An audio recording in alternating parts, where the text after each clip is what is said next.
Movie की शुरुआत में हम एक कपल मैट और केट को देखते हैं जो शादी के बाद अपनी लाइफ को एक नए सिरे से चालू करने के लिए शहर से दूर एक टाउन में आते हैं। उस टाउन में वो एक पुराना घर खरीदते हैं जो बहुत ही बड़ा और आलीशान होने के बावजूद भी उनको बहुत सस्ते में मिल जाता है। उस घर की सफाई करते वक्त उनको एक कमरा दिखाई देता है जिस पर एक बड़ा सा लोहे का गेट लगा होता है। वहाँ पर उन्हें उस गेट की चाबी भी मिल जाती है, पर जब वो उस गेट को खोलते हैं तो उन्हें कमरे के अंदर कुछ नहीं मिलता। उस गेट को खोलने के साथ ही वो देखते हैं कि पूरे घर की लाइट्स ब्लिंक करने लगी है और अचानक सभी लाइट्स बुझ गई है। अगले दिन मैट घर की लाइट्स ठीक करने के लिए एक इलेक्ट्रिशियन को बुलाता है और जब वो लोग बेसमेंट में जाते हैं तो वो देखते हैं कि पूरा बेसमेंट वायर से भरा हुआ है। ये देखकर उस इलेक्ट्रिशियन को भी कुछ समझ में नहीं आता और वो वहां से बाहर आ जाता है। पर जाते जाते वो इलेक्ट्रिशियन मैट को बोलता है कि आपने ये घर खरीद कैसे लिया, क्योंकि ये घर बहुत टाइम से खाली पड़ा था। मैट जब उसे इसका रीजन पूछता है तो वो इलेक्ट्रिशियन उसे बताता है कि कुछ साल पहले इस घर में मर्डर हुआ था, जिस वजह से कोई भी इसे खरीदना नहीं चाहता। उस इलेक्ट्रिशियन के जाने के बाद मैट उस घर में हुए मर्डर के बारे में जानने के लिए इंटरनेट पर सर्च करता है और उसे पता चलता है कि जिस आदमी ने मर्डर किया था उसका नाम जॉन डो था और अब वो एक मेंटल असाइलम में बंद है। अब मैट इस हादसे के बारे में सुनकर काफी परेशान हो जाता है और वो अपने साथ एक दारू की बोतल लेकर उसी लोहे के दरवाजे वाले रूम में जाकर बैठ जाता है। अब दारू की बोतल पूरी पीने के बाद मैट ये विश करता है कि काश उसके पास दारू की एक और बोतल होती। मैट के ऐसा बोलते ही घर की सारी लाइट्स ब्लिंक करने लगती है और अचानक उसके सामने दारू की एक और बोतल आ जाती है।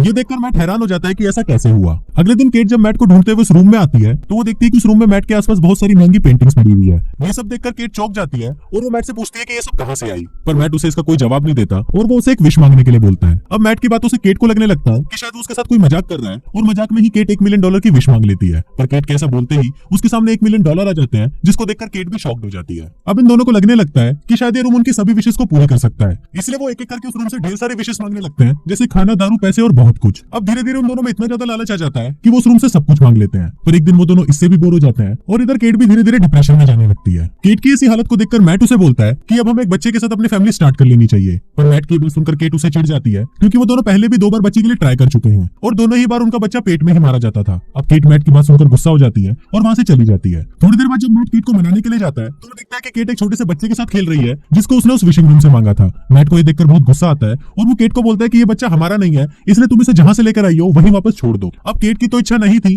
पर फिर भी वो मैट की बात मान लेती है और वो दोनों जैसे ही उस बच्चे को लेकर उस रूम के अंदर जाते हैं तो दोनों में से कोई भी उस बच्चे को वापस लेने की विश मांग नहीं पाता और फिर वो दोनों उस बच्चे को अपने पास ही रखने का फैसला कर लेते हैं। अब उस बच्चे को पाकर केट बहुत ही ज्यादा खुश होती है और वो उसका नाम सैम रखती है। दूसरी तरफ मैट के मन में उस विशिंग रूम को लेकर अभी भी बहुत सारे डाउट थे, इसलिए वो उनसे पहले उस घर में रहने वाले आदमी जॉन डो से मिलने उस मेंटल असाइलम में जाता है। वहां पर मैट जॉन से उस रूम के बारे में पूछता है, जिस पर जॉन उसे कोई भी जवाब नहीं देता और जाने से पहले वो मैट को बोलता है कि जितना जल्दी हो सके उस घर को छोड़कर चले जाओ, वरना उनका लालच उन्हें एक दिन मार डालेगा। पर मैट जॉन की बातों पर बिल्कुल भी ध्यान नहीं देता और वहां से चला जाता है। रास्ते में मैट अपनी कार में पेट्रोल भरवाता है और जब वो पेट्रोल के पैसे देने के लिए अपनी जेब में हाथ डालता है तो वो देखता है कि जो पैसे उसने विशिंग रूम से उठाए थे वो सभी राख बन चुके हैं। मैट ये देखकर शॉक्ड हो जाता है और वो घर आने के बाद सीधा विशिंग रूम में जाकर वहां पड़े हुए पैसों को उठाता है और उन्हें खिड़की से बाहर फेंक देता है। खिड़की से बाहर फेंकते ही मैट जब उन पैसों को देखता है तभी वो पैसे उसी समय राख बन जाते हैं। इसके बाद वो एक पेंटिंग को उठाता है और उसे भी जब वो अपने घर के बाहर रखता है तो वो पेंटिंग भी राख बन जाती है। ये देखकर मैट अब और भी ज्यादा सोच में पड़ जाता है और वो इसके बारे में जानने के लिए पूरे घर की दीवार को तोड़ना शुरू कर देता है। पर तभी वो देखता है कि पूरे घर में सिर्फ तारे ही बिछी हुई है। दूसरी तरफ केट सैम को लेकर बाहर घूमने जा रही होती है, पर तभी मैट केट के पास आता है और उसे बाहर जाने से मना कर देता है। पर केट मैट की बात नहीं सुनती और वो सैम को लेकर बाहर चली जाती है। बाहर जाते ही केट देखती है कि सैम रोना शुरू कर देता है और धीरे धीरे उसका शरीर भी गलने लगता है। अब इसको देखकर केट भी चिल्लाने लगती है और केट की आवाज सुनकर मैट भागता हुआ बाहर आता है और तुरंत सैम को उठाकर अंदर ले जाता है। फिर केट जब घर के अंदर आती है तो वो सैम को देखकर शॉक्ड हो जाती है। वो देखती है कि सैम अब पहले से बड़ा हो चुका है। फिर मैट केट को समझाता है कि ये घर एक पेंटर के जैसा है, ये किसी भी चीज को बना सकता है पर तुम्हें उस चीज को घर के अंदर ही रखना पड़ेगा, क्योंकि घर से बाहर निकलते ही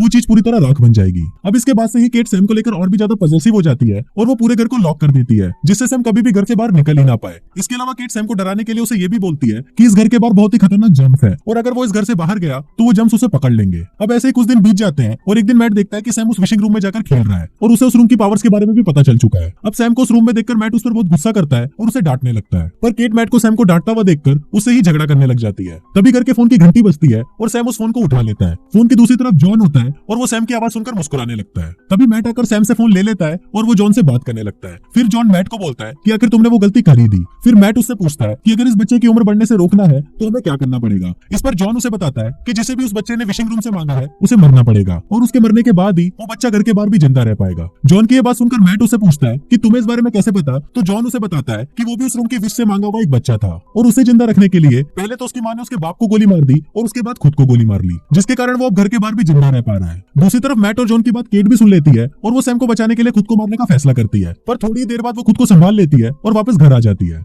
रात को केट और मैट पलंग तोड़ गपागप करते हैं और सैम चुपके से उन दोनों को देख रहा होता है। यहाँ पर हम देखते हैं कि सैम को केट और मैट के नजदीक आना बिल्कुल भी पसंद नहीं आता। अगले दिन सैम घर का दरवाजा खोलकर बाहर चला जाता है, पर मैट दरवाजे की आवाज को सुन लेता है और फिर वो दोनों भागते हुए नीचे आते हैं। नीचे आते ही वो दोनों देखते हैं कि सैम अब और भी ज्यादा बड़ा हो चुका है। सैम के हाथ में मैट की एक बंदूक होती है जिससे वो मैट को मारने की कोशिश करता है, पर तभी केट सैम के पास आती है और उसे शांत करने की कोशिश करती है। फिर सैम का ध्यान जैसे ही दूसरी तरफ जाता है तभी मैट उसे गन छीनने के लिए उसके पास आता है। अब दोनों में ही लड़ाई होने लगती है और जब केट उसको छुड़ाने के लिए उसके पास जाती है तभी उसे एक जोर का धक्का लगता है और उसका सिर एक पियानो से टकराता है जिससे वो वहीं बेहोश हो जाती है। थोड़ी देर बाद जब केट को होश आता है तो वो देखती है कि उसके सामने सिर्फ मैट बैठा हुआ है। फिर केट मैट से सैम के बारे में पूछती है तो वो उसे बताता है कि लड़ाई करते वक्त उसके हाथ से गोली चल गई जिससे सैम की मौत हो गई और फिर उसने सैम को घर से बाहर फेंक दिया और वो राख बन गया। अब केट को ये सुनकर सैम के बारे में बहुत बुरा लगता है, पर थोड़ी देर बाद मैट उसके पास आता है और उसके साथ जबरदस्ती गपागप करने की कोशिश करता है। तभी केट को समझ आ जाता है कि ये मैट नहीं बल्कि सैम है। फिर केट उससे बचने के लिए वहां से भागने की भी कोशिश करती है, पर सैम उसे पकड़ लेता है और उसके साथ गपागप करने लगता है। दूसरी तरफ रियल मैट को भी होश आ जाता है और वो देखता है कि वो उसी घर में तो है